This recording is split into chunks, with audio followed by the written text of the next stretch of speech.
a twisted saga of George Washington, chemtrails, God, and funk. And how did Prince wind up living his greatest and only fear? Prince's childhood home in North Minneapolis was the perfect breeding ground for a budding musical superstar. To begin with, Prince was blessed with a musical family. His mother, Maddie Della Shaw, was a jazz singer, and his father, John Lewis Nelson, was a well-known pianist who performed under the name Prince Rogers with his band, the Prince Rogers Trio. Prince's father was his musical inspiration, but the future rock star's parents split when he was just 7 years old. Prince lived with his dad and learned to play piano. Not only that, the prodigy managed to teach himself to play drums and guitar. The key to longevity is to learn every aspect of music that you can. Prince was a natural introvert. He was also very small, which led to his being bullied at school. Years later, he claimed that being teased forced him to come out of his shell and start showing off. Obsessed with making music, Prince began playing in local bands while he was still in high school.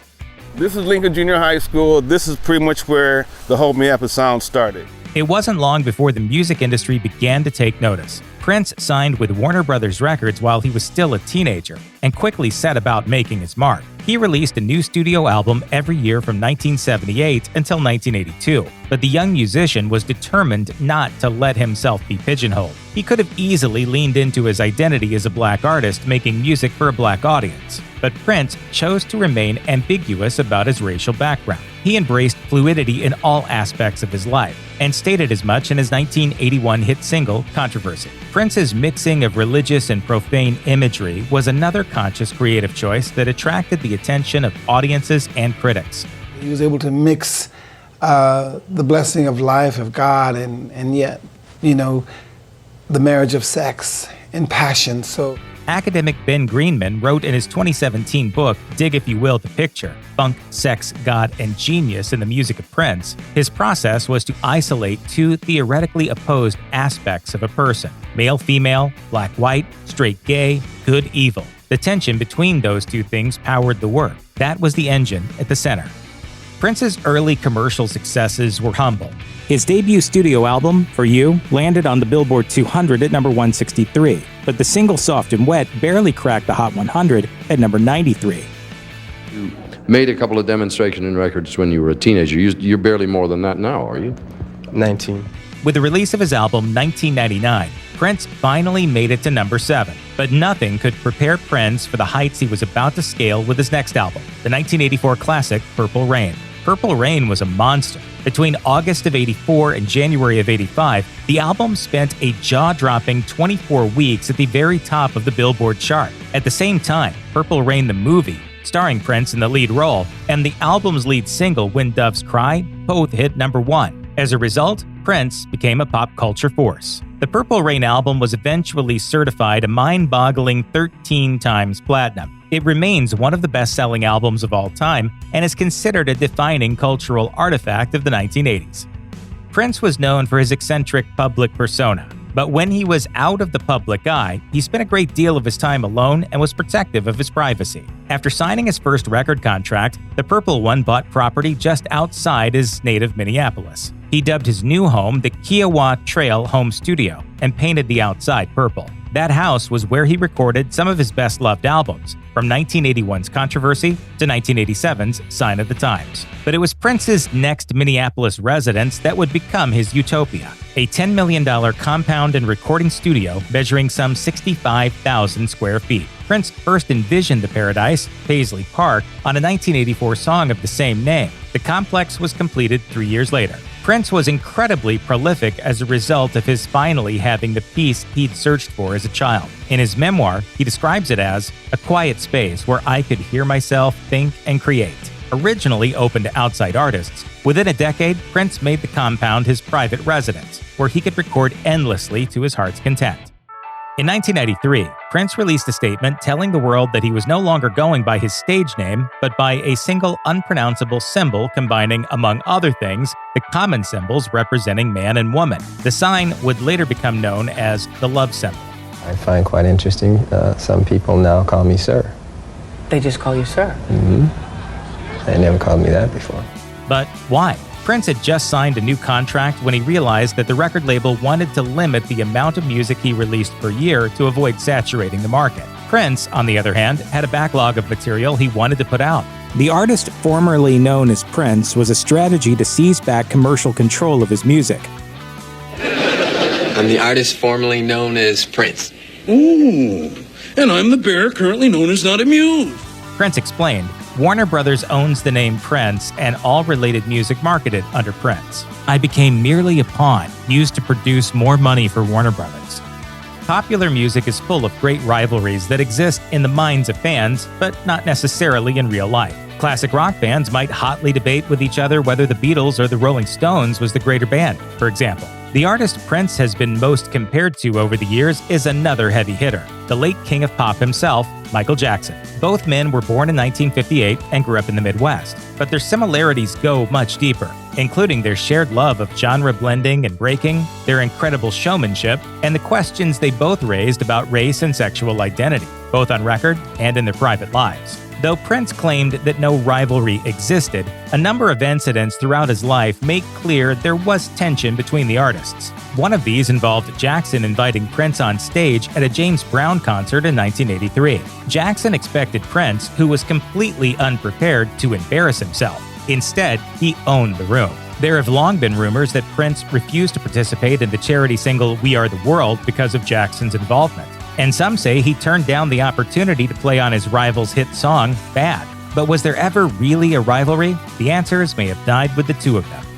Though Prince is primarily remembered as a solo artist, he sought to work with other musicians throughout his career, forming a number of bands along the way. Some, like The Revolution and Third Eye Girl, acted as Prince's backing bands, while others, such as The Time and The Family, were bands Prince formed as outlets for his excess songs. But the songwriter also gave several huge hits away to other acts, such as the Bangles' 1986 classic Manic Monday and Nothing Compares to You, a song originally given to The Family before it was covered by Sinead O'Connor in 1990 and became a worldwide smash. Prince also wrote well-regarded songs for artists as diverse as Kenny Rogers and Mavis Staples. The strength of Prince's songwriting for other artists was spotlighted upon the posthumous release of the demo compilation Originals in 2019. An album featuring self-recorded early versions of 15 huge hits, Originals was met with widespread critical acclaim from music journalists such as Pitchfork's Rebecca Bengal, who called it a, quote, testament to his genius. What would you do if you heard the doorbell ring and, when you answered, one of the biggest musicians on the planet was standing there asking if you'd like to talk about God? In the 2000s and early 2010s, several news outlets ran stories concerning people having opened their door to Prince around his home state of Minnesota. The reason for this was simple. In 2001, the Purple One became a Jehovah's Witness. I like to believe that my inspiration comes from God. It's part of the Jehovah's Witness faith to spread the word of their church to potential converts. Prince reportedly performed this duty wholeheartedly, becoming a well-respected member of the Kingdom Hall of Jehovah's Witnesses in St. Louis Park in Minneapolis. But Prince's conversion had unexpected consequences for his fans. He refused to sign autographs in his later years, as it might be interpreted as a form of worship and therefore disrespectful to God. Prince was linked to many high-profile women during his lifetime, including the actress Kim Basinger, for whose 1989 movie Batman Prince wrote the soundtrack. He was also linked with singer and model Carmen Electra, though both affairs were reported as rumors at the time. I learned a lot from him. He was my mentor. Although Prince was notoriously private when it came to sharing his personal life with the world, there was one relationship he was happy to make public: his love affair with backup dancer Mayte Garcia. Prince was in his 30s when he met and fell for her. Mayte was just 16. However, in her recent memoir about their relationship, Garcia contests that there wasn't anything strange about the early days of their romance, insists that Prince was a perfect gentleman, and commended him for waiting until she was 19 before starting a relationship. The couple married in 1996, and in the years that followed, Prince was regularly pictured in public with his beautiful young wife on his arm. But the happy couple were headed for tragedy. Within a year of their getting married, Prince and Mayte were expecting their first baby. Amir Gregory Nelson was born on October 16, 1996. He suffered from a rare genetic condition known as Pfeiffer syndrome type 2, which results in Garcia's words, premature fusing of the bones in the skull, sometimes resulting in cloverleaf skull, in which the eyes are outside the sockets. The newborn was subjected to daily surgeries to try and save his life, and was fed through a feeding tube. He died after 6 days. It's the worst thing that ever happened. to me and to him, I think. Following Amir's death, Prince and Garcia gave an interview to Oprah, in which the musician gave a tour of the lavish playroom he had prepared at Paisley Park for Amir's arrival and avoided answering direct questions about the child's health. Speaking to People, Garcia recalls mourning in bed with Amir's ashes for days on end, and that eventually, somewhere in the cloud of her grief, Prince informed her that he was leaving. They divorced in 2000. The tragedy had a profound effect on Prince, whose religious conversion occurred in the wake of his son's death. In 2001, he married Manuela Testolini, a charity consultant. It was a union that saw the singer become a fierce philanthropist, according to Testolini. After his death, Testolini revealed that Prince had supported 15 charities, telling I Love Classic Rock he knew that he had the power and the chance to make an impact by leading by example. The two were married for 5 years and divorced in 2006. They had no children. While for Prince the 1990s had been dominated by legal disputes and personal tragedy, the 2000s saw him catapulted back to the top of the charts. His resurgence began with the release of 2004's Musicology, his first album for a major label in 6 years. The record received warm reviews and eventually went double platinum. That year, Prince performed alongside Beyoncé at the Grammys. But the jewel in the crown of Prince's resurgence undoubtedly came in 2007, when his Super Bowl halftime show reminded an audience of more than 90 million Americans why he was one of the finest and most unpredictable performers in the game. Emerging onto his bespoke love symbol stage through a hidden lift shaft to the sound of Queen's We Will Rock You, Prince broke into a raucous version of Let's Go Crazy before interspersing a number of his greatest hits, including 1999 and Purple Rain, with a smattering of classic covers. By many accounts, the show was nearly a disaster, as Miami's Dolphin Stadium was hit by a powerful rainstorm. Organizers were worried the electrics would become dangerous or the slick surface of the stage would become hazardous to Prince and his dancers. Reportedly, Prince's response to the news that he would be performing in a storm was, "Can you make it rain harder?"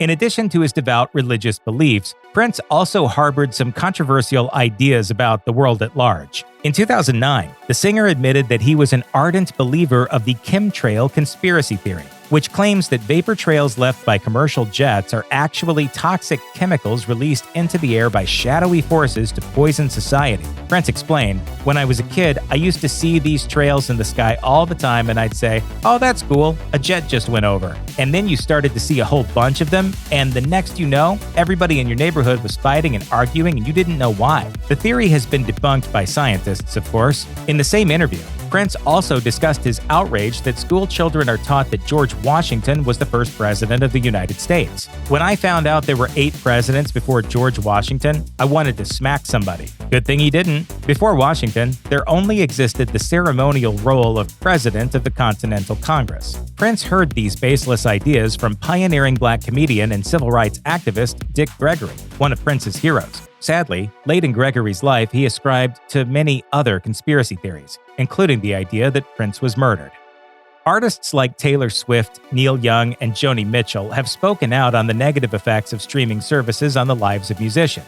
But one of the first major artists to make his opposition to the dominance of streaming public was Prince. And until his death, he strictly limited which platforms were permitted to distribute his work. Not to say that Prince was a traditionalist. In 2004, sales of the album Musicology were boosted by an innovative distribution tactic. The record was priced into the cost of each ticket on the live tour, which put it directly into the hands of 1.47 million concertgoers. In an interview with the BBC, music business management expert John Kellogg explained, "What a lot of people don't understand is that Prince was not only one of the greatest creative musical talents of the 20th century, but he was also one of the greatest music business innovators of the last century." Prince believed that the internet could be an effective distribution tool for artists looking to break out from under the control of record companies. However, with the rise of streaming giants such as Spotify, the Purple One removed his music from such platforms. Finally, in 2015, he offered exclusive rights to Jay-Z's streaming service, Tidal.